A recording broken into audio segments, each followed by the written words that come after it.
దయచేసి అందరినీ కూర్చోవాల్సిందిగా కోరుతున్నాను. బ్రహ్మానందం గారిని మాట్లాడడానికి సిద్ధంగా ఉన్నారు.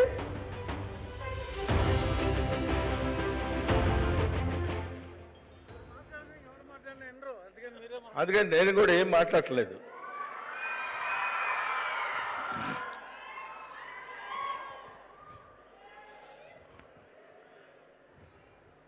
వేదికను అలంకరించిన అత్యధిక మహారథులందరికీ నా హృదయపూర్వకమైన నమస్కారాలు. ఈరోజు కళామందిర్ ఫౌండేషన్ వాళ్ళు నిర్వహించే 16వ వార్షికోత్సవం సందర్భంగా నేను వచ్చి ఈ సభలో పాల్గొనడానికి కారణం ఏంటంటే, ఎన్నో కార్యక్రమాలకు వెళ్తుంటాం. సేవా నిరత కలిగినటువంటి కార్యక్రమాలు కొన్నే ఉంటాయి. అందులో ఇది ఒక అద్భుతమైనటువంటి కార్యక్రమం. ప్రసాద్ గారు ఆయన వచ్చేటువంటి సంపాదనలో, ఆయన వ్యాపార పరంగా సంపాదించేటువంటి దానిలో ఎంతో కొంత పేద ప్రజలకి ప్రజాసేవ చేయాలనేటువంటి ఆలోచనతోటి ఎన్నో కార్యక్రమాలు నిర్వహిస్తూ, ముఖ్యంగా వాళ్ళ వ్యాపారానికి అభివృద్ధి అయినటువంటి చేనేత కార్యక్రమాలను ఇప్పుడే సత్కరించారు. అదే కాకుండా ఎంతోమంది బీదవాళ్ళకి, చదువుకోవడానికి శక్తి లేని వాళ్ళకి పికప్ చేసి వాళ్ళందరికీ సహాయం చేసి వాళ్ళ జీవితాల్లో వెలుగులను తీసుకొచ్చినటువంటి ఒక అద్భుతమైనటువంటి కళామందిర్ వారు నిర్వహిస్తున్నటువంటి కార్యక్రమం ఈ సేవా కార్యక్రమం. అందుకని దీనికి ప్రతి వాళ్ళు, అంటే ఒక ప్రొవర్బ్ పొద్దుటే చదివాను, నా మిత్రుడు పంపించాడు. ఏంటంటే, మనం బాగుండాలి, మనకన్నీ సమకూరాలి, మనకి కష్టాలు లేకుండా ఉండాలనుకోవటం మనిషి తత్వం.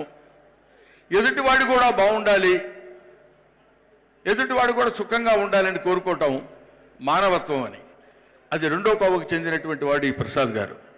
కళ్యాణ్ అనేటువంటి వ్యక్తి ఈ సంస్థను పెట్టి ఇంతమందిని మొబిలైజ్ చేసి, ఎందుకంటే ఇక్కడ కూర్చున్నారు గంటా శ్రీనివాసరావు గారు, రఘురామకృష్ణరాజు గారు, ఇదిగో ఇప్పుడే వచ్చాడు మీసాల గడ్డ తిరుపతిలో ఇచ్చి వచ్చినట్టున్నాడు ఈయన. ఆ తర్వాత ఇదిగో మా శ్రీమిత్ర చౌదరి, తర్వాత the great one and only dynamic director mister Boyapati మత్స్య రవి, వీళ్ళందరినీ గ్యాదర్ చేసి, వీళ్ళందరూ కేవలం వాళ్ళ వృత్తులే కాకుండా కొంచెం మానవత్వం ఉన్న మనుషులు, ఎక్కడో ఎవరికో సాయం చేద్దాం అనుకునే మనుషులు. ఏది అంటే మీ సైజుకి పెంచాలేమో, అంటే మీరు కాబట్టి మీ మానవత్వం ఎంత ఉంటుందండి. మామూలు మాబాటి బ్యాచ్లు కూడా ఉంటారు కాబట్టి, ఏదైనా మానవత్వం ఎంత అనేది కాదండి. మిణుగురు పురుగు దాని కాంతి దానికి ఉంటుంది, సూర్యుడి పురికి సూర్యుడి కాంతి సూర్యుడికి ఉంటుంది. రెండింటికి ఉండేటువంటి కాంతి ప్రధానం అనేది ముఖ్యం, మానవత్వం అనేది అది ముఖ్యం. కాబట్టి అటువంటి మానవత్వాన్ని పంచుకొని పుట్టేటటువంటి ప్రతి వాళ్ళు మానవత్వం పరిమళించే మంచి మనిషికి స్వాగతం అని ఒక మహానుభావుడు ఎప్పుడు ఒక కావ్యంలో చెప్పాడు. అటువంటి మానవత్వాన్ని చాలామంది, ముఖ్యంగా వ్యాపారంలో ఉన్న వాళ్ళకి రావటం అనేది చాలా చాలా గొప్ప విషయం. అటువంటి వాళ్ళు నిర్వహించేటువంటి ఈ ఫంక్షన్స్కి రావటం అనేది, అది మేము ఏనాడో చేసుకున్నటువంటి ఎన్నో ఫంక్షన్స్కి మనం వెళ్తుంటాం. అటువంటిది ఇలాంటి ఫంక్షన్స్కి రావటం అని, ఇలాంటి ఫంక్షన్స్లో రెండు ముక్కలు మాట్లాడితే మాకు కూడా ఒక రకమైనటువంటి ఆనందాన్ని ఇచ్చినట్టు ఉంటుంది. కాబట్టి ఈ రకమైన స్థితిలో నేను ఇక్కడికి వచ్చి, ఈ తర్వాత కొంచెం ఓవరాక్షన్గా ఉంటుంది కానండి, భారతీ 2 అనే ఫంక్షన్ జరుగుతుంది ఎన్ కన్వెన్షన్లో, కమల్ హాసన్ గారిది. ఆ సినిమాలో నేను యాక్ట్ చేశా. ఆ ఫంక్షన్కి ఇప్పుడు నేను ఇక్కడి నుంచి వెళ్ళాలి కాబట్టి నేను ముందుగా మా అమ్మాయి ఝాన్సీ రిక్వెస్ట్ చేసి, అమ్మా నేను ముందు మాట్లాడితే నన్ను పంపించేస్తారు, ప్రాబ్లం ఉండదు, తర్వాత మీ ఇష్టం వచ్చినట్టు చేసుకోవచ్చు అని చెప్పాను. ఇక్కడ నాకు ఎదురుగా ఉన్నాడు దొడ్డ రవి. ఇతను అంటే మామూలుగా ఒక పట్టు పట్టడు, మీ అందరికీ తెలిసే ఉంటుంది. అతని గురించి తెలిసిన వాళ్ళందరికీ తెలుసు. జిడ్డు పట్టినట్టు పట్టి లాగిందాకా వదళ్ళు. మా ఇంటికి వచ్చాడు.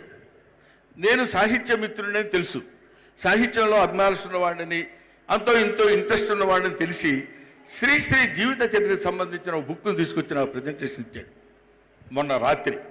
ఇచ్చి, గురుగారు మీరు చదవాలి, మీరు మంచి మంచి పనులు చేయాలి, శ్రీశ్రీ ఎంత గొప్పడో తెలుసా అని చెప్పేసి ఏం చేశాడో తెలియదు. ఇవాళ మనం ఫంక్షన్కి వెళ్ళకపోతే బాగుండదనే స్థితికి తెచ్చాడు.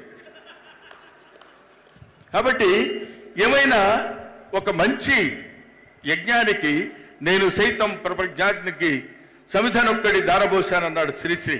కాబట్టి ఇటువంటి మంచి కార్యక్రమాల్లో మాట్లాడి ఇటువంటి మంచి కార్యక్రమాల్లో పాల్గొనడం ఒక అదృష్టం కింద భావించి నేను ఇక్కడికి రావడం జరిగింది.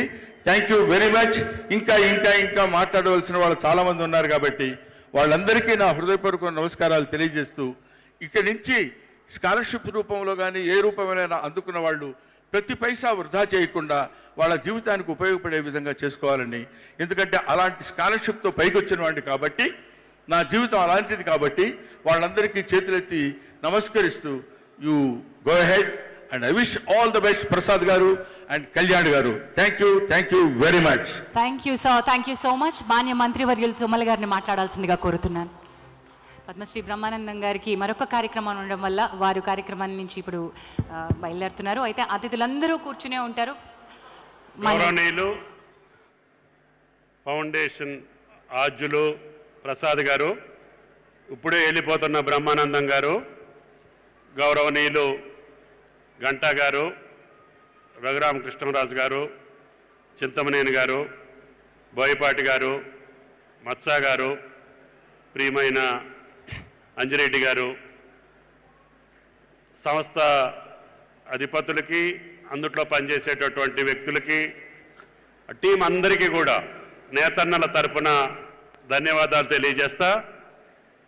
ఈరోజు 16 సంవత్సరాల వార్షికోత్సవం జరుపుకోవటం, 18 సంవత్సరాల క్రితం ప్రారంభించినటువంటి సంస్థ దినదిన ప్రవర్ధమానమై అనేక శాఖలుగా శాఖోపశాఖలుగా విస్తరించి నేతన్నల జీవితాల్లో భాగస్వామ్యం తీసుకొని వాళ్ళు నేర్చినటువంటి వస్త్రాలను మీరు మార్కెట్లోకి తీసుకొచ్చి అందమైన స్టాల్స్లో అందమైన ధరలకి, అనువైన ధరలకి మీరు అమ్మి వాళ్ళని పోషించేటటువంటి తీరికి జన్మలకి కూడా నేతన్నలు కళామందిర్ని మర్చిపోరు అని చెప్పి మీకు ఈ సందర్భంగా మనం చేస్తున్నాం.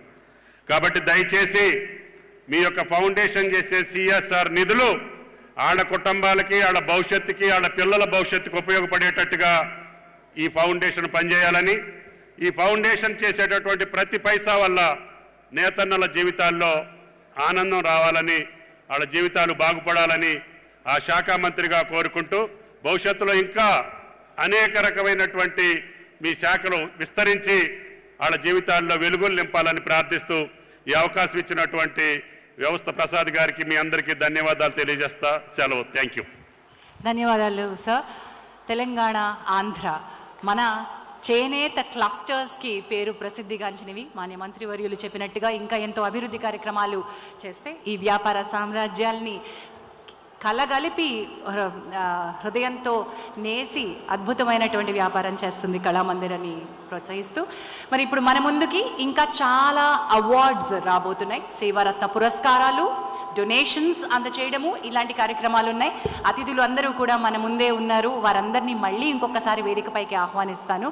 ఒక్కొక్క అవార్డుని ఒక్కొక్కరి చేతుల మీదుగా ఇప్పిస్తాం. మరి ఇప్పుడు మన ముందుకు రాబోతున్నారు ఒక ప్రత్యేక సామర్థ్యం ఉన్న బృందం.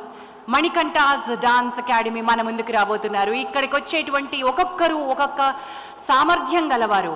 ఒక అవయవం లేకపోయినట్టే మనం ఎంత కష్టపడతామో తెలుసు, కానీ ఆ అవయవం లేకపోయినా దాంతో ఒక కళని, ఒక అద్భుతమైనటువంటి నృత్యాన్ని సాధన చేసి మన ముందుకు తీసుకొస్తున్నారు మణికంఠాస్ డాన్స్ అకాడమీ. ఈ ప్రత్యేక సామర్థ్యం ఉన్న వాళ్ళని గట్టిగా చప్పట్లతో స్వాగతం పలికేయండి.